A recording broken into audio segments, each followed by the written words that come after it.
Yeah, this is joint work with Jason Sockin, who's doing a postdoc at IZA right now, and will start at Cornell in the fall as an assistant professor, and Evan Starr, who's at University of Maryland. And it really builds on a line of work that I've been doing about what I call the workers' information problem. In labor economics, we have a whole subfield called personnel economics, which is basically all about managers' information problems, where they look at two workers who look the same but are unobservably different, either in type or in effort, and they struggle with this information problem, and we have 3-4 decades of empirical research and theoretical research about how bosses can deal with this problem, like performance pay and promotion tournaments and educational screening, and that create separating equilibria and like all these things. um, the point that I'm trying to explore in this line of research is say, yeah, bosses have information problems and they're real. Also, workers have information problems where they look at potential bosses and they look kind of similar, but actually one is wonderful and one is terrible. Taking a job at one place will be great, and taking a job at the other place will be terrible. Jobs are really complicated objects, can't contract over them. So workers have this information problem. And so it leads to the question of like, how do workers learn about the quality and the nature of jobs, and different jobs?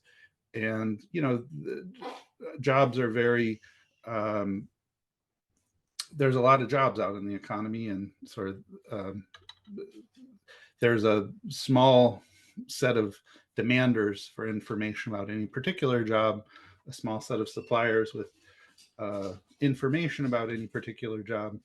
And so it would be great to like figure out better institutions and policies that promote the better flow of information about the nature of jobs. That's like the background for this line of work.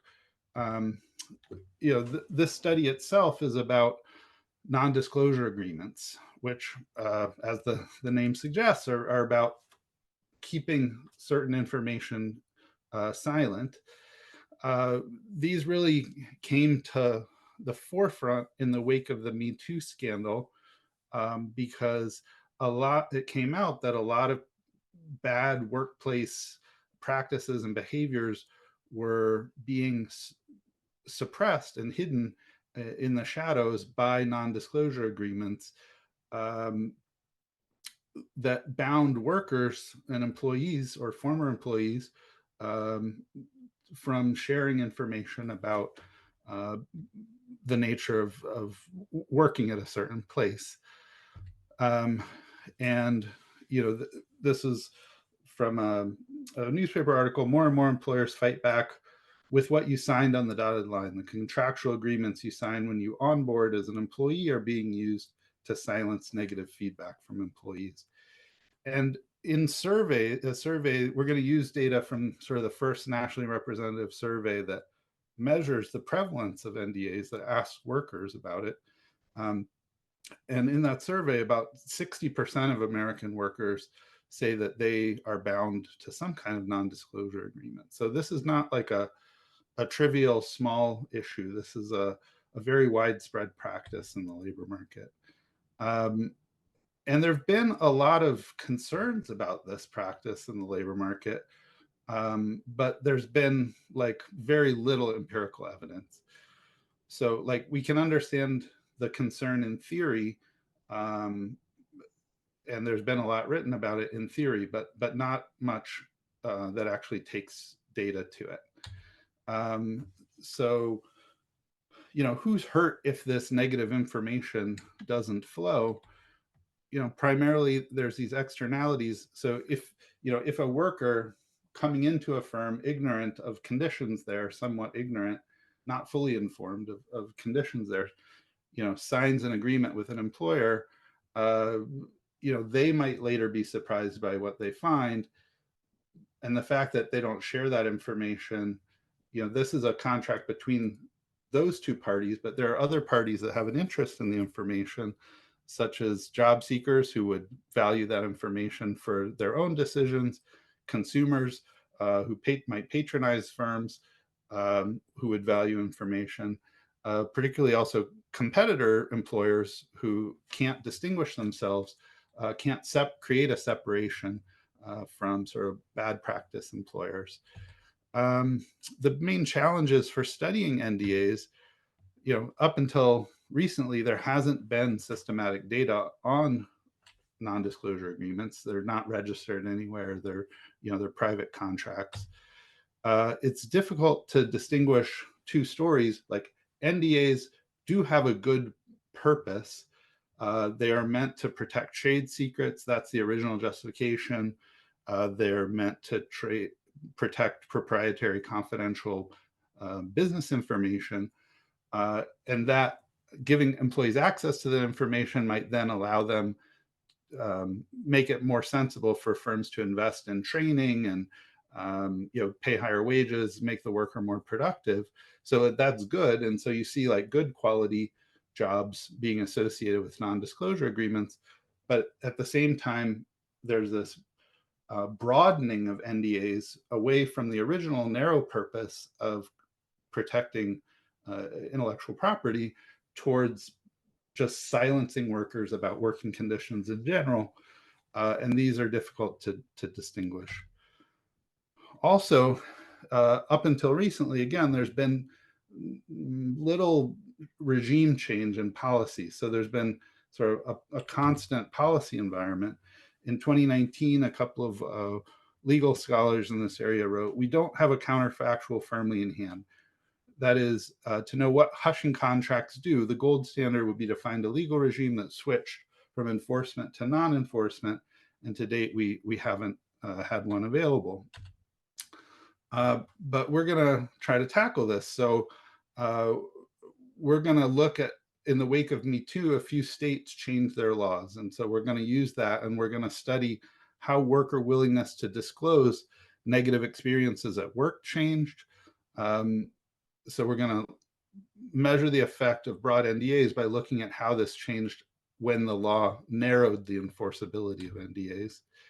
We're going to look at how that translates into public signals of firm reputation to workers, and whether high road firms become better able to differentiate themselves. So California, Illinois, and New Jersey, in the wake of Me Too, narrowed the enforceability of NDAs and to protect workers from speaking out about unlawful employment practices or unlawful activity at work. We're going to combine that with data on the prevalence of NDAs from this national survey I mentioned, basically to measure at the industry level. So it's going to be kind of a triple difference design. We're going to look at what happened after these states changed their laws compared to other states that didn't. And we're in particular going to look at if there were larger effects in industries where NDAs are more prevalent compared to where NDAs are less prevalent. And the outcomes we're going to use come from an online site called glassdoor.com. Many of you might be familiar with it. It basically is a place where workers can go and review their employer, leave information about the job. Then later job seekers can go and do job searches, and they can benefit from these private ratings. Like, you're familiar probably with Yelp. It's like that, but for jobs instead of restaurants. Yeah, and so we have this sort of triple difference design. I think I covered roughly what we mean about broad NDAs.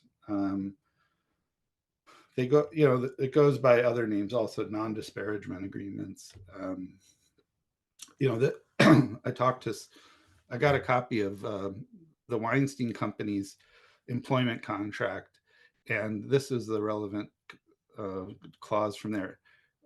Employees and former employees can't discuss any confidential, private, or non-public information employed by the employee during the term of employment concerning the personal, social, or business activities of the company, the chairman, the executive, the principal's officers, directors, agents, employees.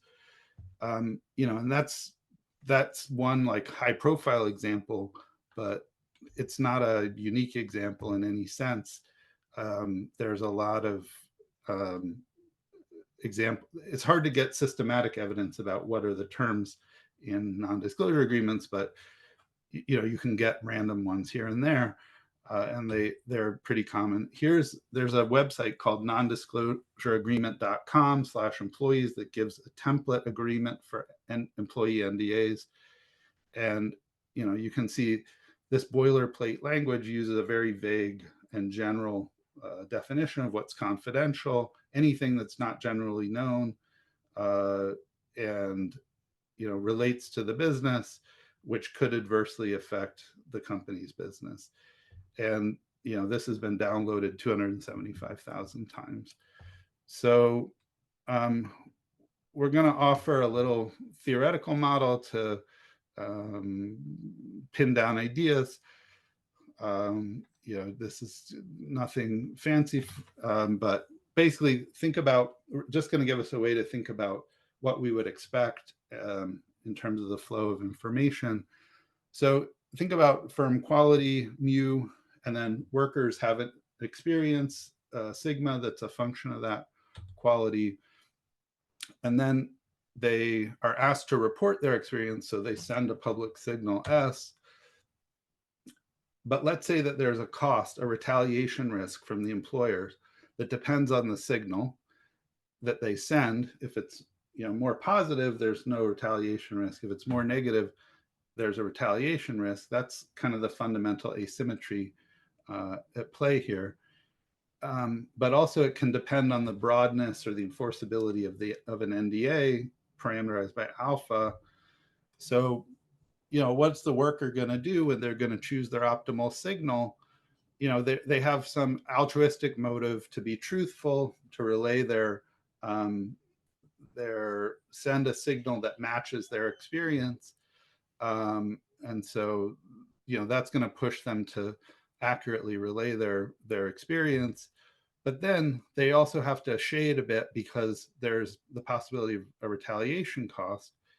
And the retaliation cost is falling in the positivity of this signal, increasing in the negativity of the signal. And it's important that it be increasing at an increasing rate as the signal gets more negative. So under those conditions, and when there's a broad NDA in place, especially, there's more incentive to shade and to shade up. So this should be very intuitive. There's math to formalize it, but basically, if you solve for the optimal amount of of shading up that you do to avoid retaliation risk or minimize it, you can get an expression for that, and you can do comparative statics on it. Basically, it causes workers to over-report the positivity of their experiences, and especially if they had bad experiences. And to do that more if there's a more broad, more serious, more high stakes NDA at play, if the retaliation cost or the retaliation risk is higher. And then if you go through and you look at how does that affect the public reputation of firms, it compresses the reputation distribution relative to the true quality distribution.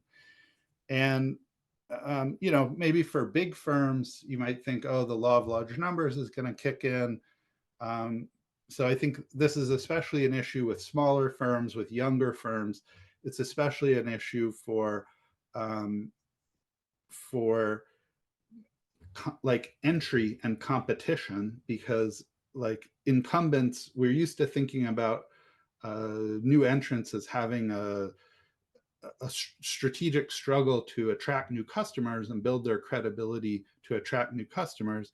But what we're calling attention to is also like there's also a challenge of attracting workers and sending credible signals of the quality of your workplace. And so I have a couple of prior papers that look at this in different settings, and we do see that like reputation systems have the most effect for smaller firms, newer firms, and less so for older, bigger firms. I'm going to skip some of this stuff. This is all basically just saying that, like, even though Glassdoor is meant to be anonymous, there are a lot of examples where employers um, can backward induce, well, either just threaten, send a letter and threaten people, and it can be effective, intimidate them. Like, from the worker's perspective, they're trying to decide whether to share this review, volunteer this review. There's really no personal benefit to them. They, beyond altruism, they already know the information. They're just giving it away to other people. But on the other hand, they do face a risk. So the benefit goes to other people, but the risks fall on them. And so you might expect this would cause sort of an undersupply, especially of negative information. That's kind of, I have a Journal of Labor Economics paper called "What's the Inside Scoop?" That's kind of about that paper, that phenomenon. So here's a measure of the share of workers reporting that they're bound by an NDA across different industries. This was a survey done by others. Evan Starr was one of the et al. Co-authors, and so we were able to use the data there. Accommodation and food services like hotels, restaurants, that's kind of on the lower end. Professional, scientific, and technical services, finance and insurance are kind of on the high end. But this is very widespread. Okay, so you might not be familiar with Glassdoor. This is a blank volunteer rating form. So, if you look, they discuss the motivation here. Thank you for your contribution to the community. Your opinion will help others make better decisions. Please don't disclose confidential information. Thank you so much. So this is like very altruistic, very community-oriented motivation. You list the company, you give it a 5-star rating, you say whether you're full-time, part-time, contractor. You can put your job title. It's not required. You see there's no star there. And then you can type in the pros and the cons of working there. You can give it a headline. So we're going to look at the reviews. We're going to look at the language here.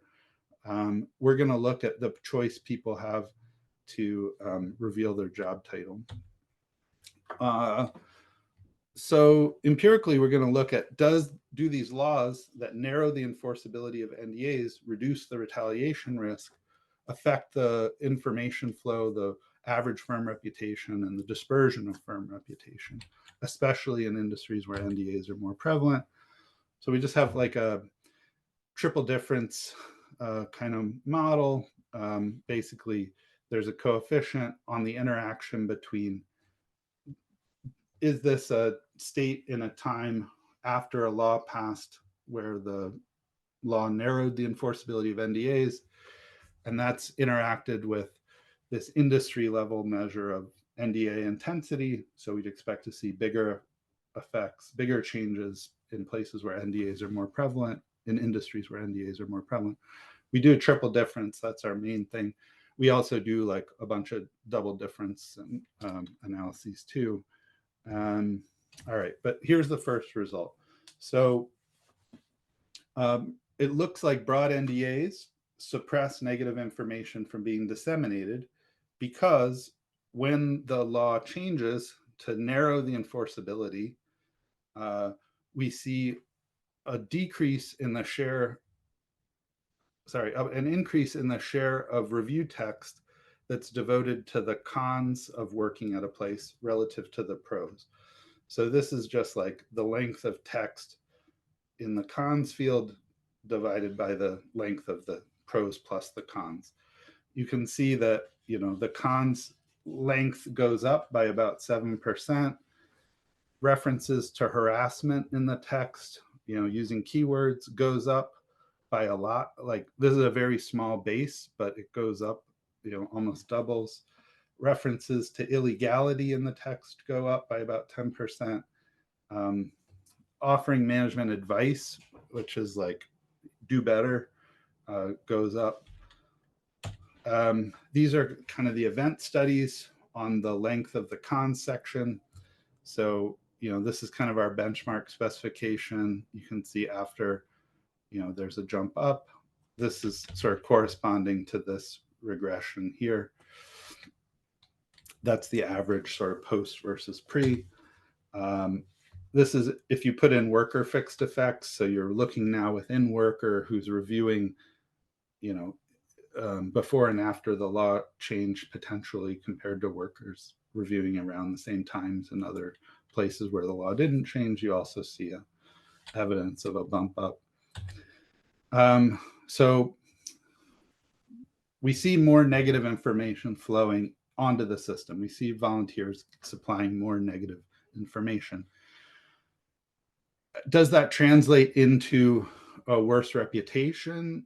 Well, it seems like it should, but sometimes people say, well, it doesn't have to, because like you could always just leave a 1-star review, leave your title blank, leave no meaningful comments that revealed your identity.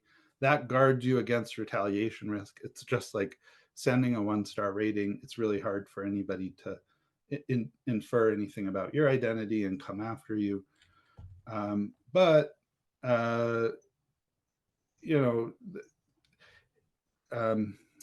if people were leaving reviews and now feel less risk, less concern, they might now be more honest in their reviews going forward.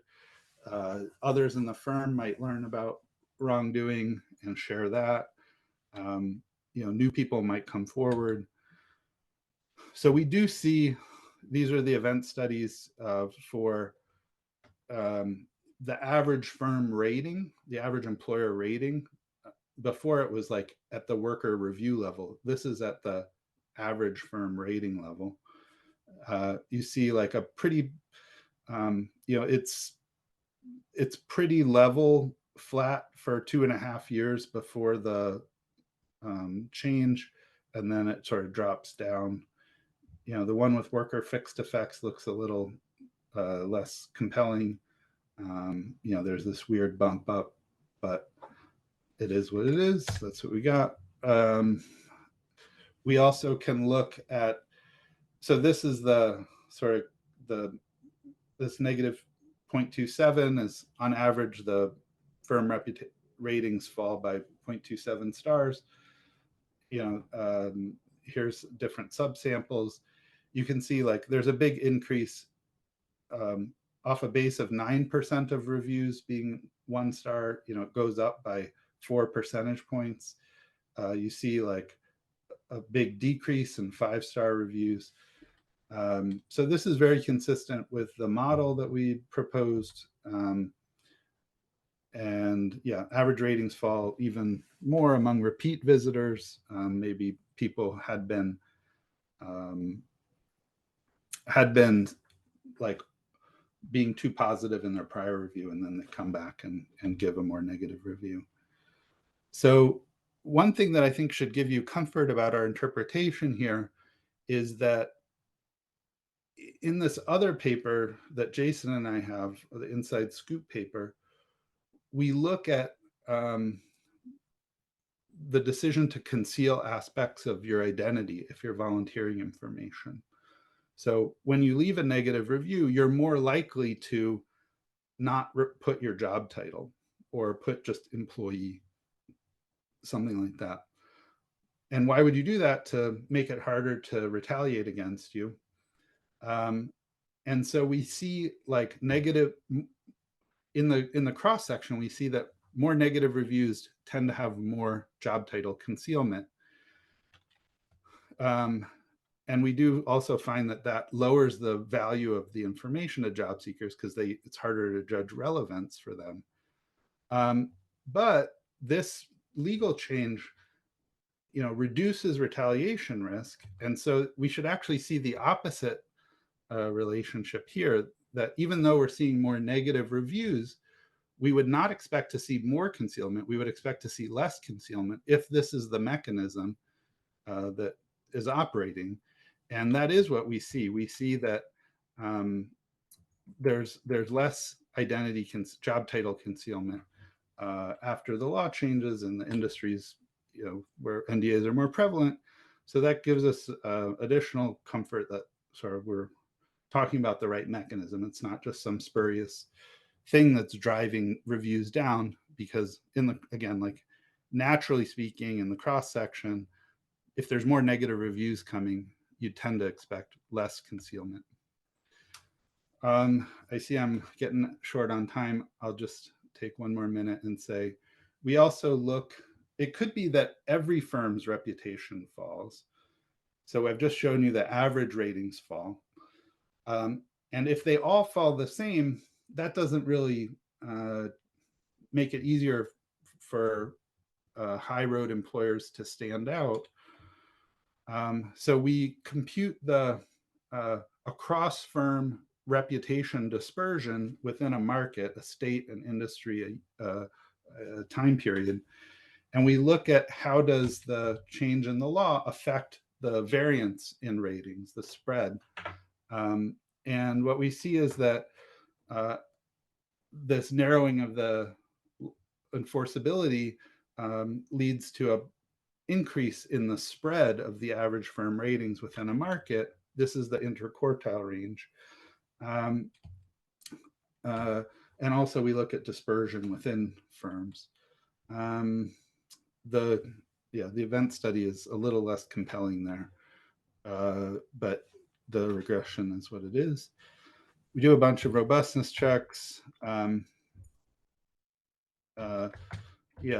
main thing I want to say at the end is that it's the first causal evidence consistent with broad NDAs silencing employees and like making it easier for low road opportunistic firms to survive in the labor market and suppress the flow of accurate information to outsiders who might have a stake in that information. It suggests there might be an inefficient overuse of broad NDAs. It suggests prior research may have underestimated the value of non-wage amenities. That's a labor economist inside baseball kind of thing. But the thing I'm really excited to talk to you all about, and not just today, but in the future, if people have ideas, is like, how do we construct policies and institutions that support workers sharing negative information or sharing accurate information and sharing it in a credible way and getting it to the people who have an interest in it. We have seen some policy changes that move in this direction. But yeah, I'll stop there. And